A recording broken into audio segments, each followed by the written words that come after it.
And so our next speaker is, works with the Muslim Association of Canada Centre. She's a very dynamic speaker, and we're very blessed to have her speak with us tonight. Sister Noor Youssef.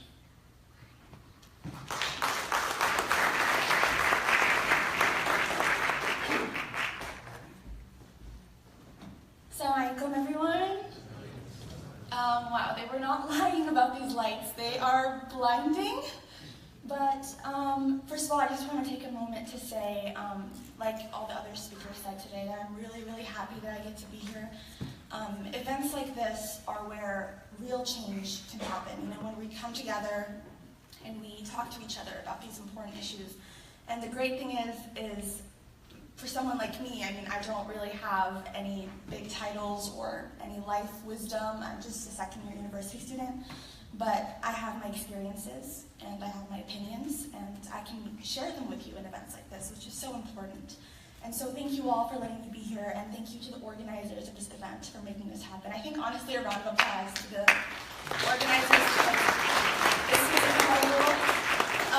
So, as he mentioned, I'm going to be talking about Islamophobia and how it affects women in general, because oftentimes when we do discuss these things, women are sort of lumped in with the men. People just assume it's just the same for everyone, but it really isn't. And I think our experiences as Muslim women, and especially women who do wear the hijab, wear the headscarf, are very different.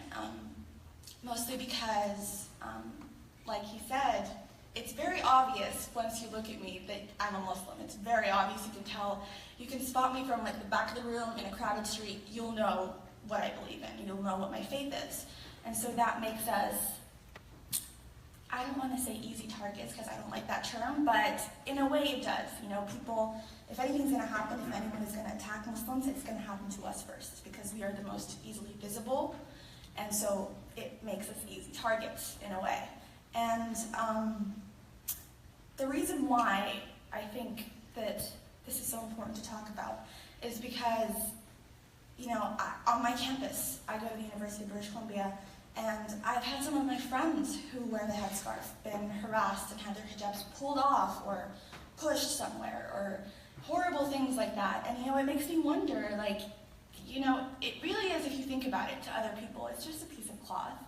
Why does it bother them so much? You know, I always get these thoughts, like, why do they care so much? But another thing that is even more overlooked, I think any Muslim woman who wears a hijab in this room will know what I'm talking about, is that 80% of our struggles as Muslim women dealing with Islamophobia actually have nothing to do with physical violence or, you know, someone yelling at you or just blatant Islamophobia. Sometimes Islamophobia is very, very subtle. So subtle that sometimes people don't really notice it. For example, me, as a Muslim woman, being as I'm a visibly Muslim woman, I have to be very, very careful what I do, what I say, because everything I do or say represents, in a sense, to people, 1.6 billion Muslims across the globe. Anything, you know, if I'm having a bad day, and I'm just, you know, I failed a test, got in a fight with my parents, I'm not in the mood to talk to anybody, and I come across as rude to someone, to them, if they've never met a Muslim before, or even if they have, that is what in their head now Muslims are like. They're just rude people, just because I was having a bad day. And so, as a Muslim woman wearing the hijab, I have to constantly be making a million calculations in my head every time I talk to someone, every time I do anything, like, what image is this giving out? Like, how am I representing myself and my people to the rest of the world? And that is a lot of pressure for one person to handle, definitely.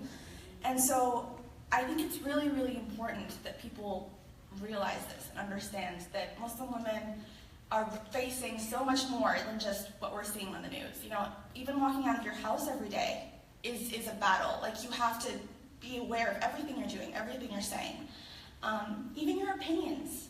I mean, I moved here from a Muslim majority country, Dubai. I think you may all know, people like to go on vacation there.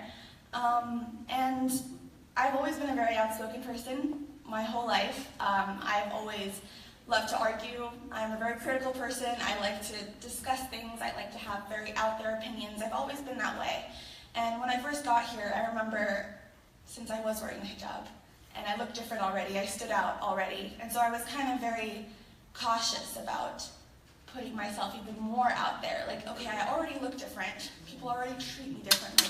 Do I really want to go that extra step and make them think I'm even more radical, you know, or whatever it is they think about me? And so I spent a long time just scared to talk, scared to say anything, scared to disagree with anyone. I was sort of just going with the flow, blending in, trying my best to assimilate with the people around me so I can seem more normal.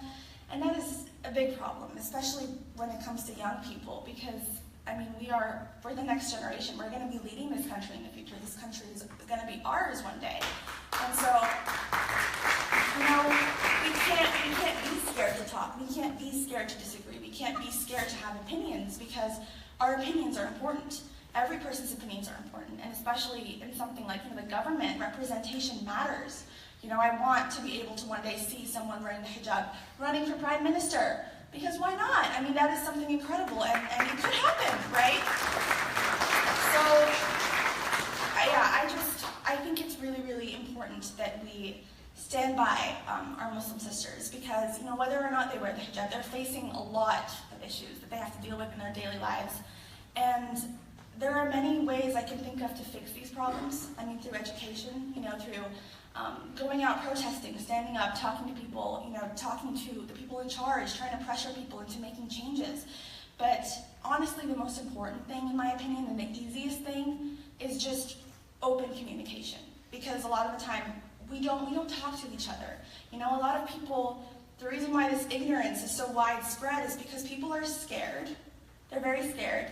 A lot of people haven't even met a Muslim before, and if they have, they've never talked to them, they haven't interacted with them. And so obviously, if the only source of their information is coming from a news outlet or from a magazine, you know, it makes sense that they're scared. It makes sense that they have these irrational fears, because they've never met anyone to tell them otherwise. And so it's important for us as Muslims, first of all, to, you know, reach out and talk to people from other communities and engage with people from other communities and show them, you know, there's nothing to be scared of. I'm here, I'm a human, just like you. You know, I'm someone's daughter, I'm someone's sister, I'm someone's best friend. I do weird things in my free time like everybody else. I'm a person just like everybody else in this room. And so it's important that we show people that, because I can sit here and tell people, oh, Islam is a peaceful religion and blah, blah, blah for millions of years. But until someone actually connects with a Muslim and sees that, you know, you can talk from now until forever and no one's going to listen to you, no one's going to believe you. You have to make those connections with people.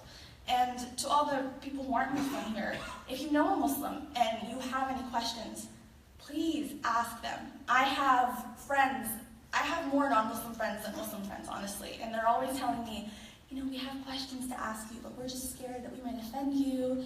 We don't want to, like, overstep any boundaries. And see, that's the problem, because when you have questions and you don't ask them and they start to sort of just ruminate there, that's what leads to problems. We need to have this open communication and respect for each other, where we can have these conversations, you know, openly, respectfully, and learn from each other and see that, yeah, we're different, but we're different in a good way. We can all bring something to the table. So I think that is really what we need to do, because as all these other speakers have mentioned, Canada is such a beautiful country. It's, like you said, a utopia. It's a beautiful place to live in, and of course, compared to other places like our neighbors down south, you know, there's no comparison. It's a heaven. It's beautiful. But that doesn't mean we should stay silent, because you know, if we do stay silent, there's a chance it won't stay that way, or it could get worse, or bad things can happen. And so we do need to start talking, because when you love something, when you love someone, you tell them when they're doing something wrong. Just because I'm criticizing something that's happening doesn't mean I don't love Canada. It doesn't mean anything. I am more proud to be Canadian than I'm proud to be anything else in my life. But because I love this country, it is my responsibility, it is everyone in this room's responsibility to speak out when something wrong is happening, when something that is going against your morals is happening. Because this is our country, and, you know, it's our duty, it's our moral duty as its citizens to speak out when something bad is happening. And so I really hope that everybody in this room, just, if you can take one thing from what I'm saying, is just, you know, connect with each other, talk to each other, learn from each other. It's so important. You know, It's crazy how much just one conversation, the difference that can make. It can change your life. It can change anybody's life. And yeah, thank you again for letting me speak here tonight. It really is an honor. And yeah, thank you.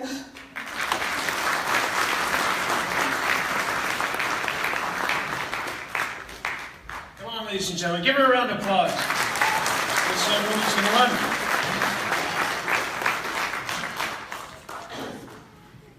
Expanding upon what our sister said,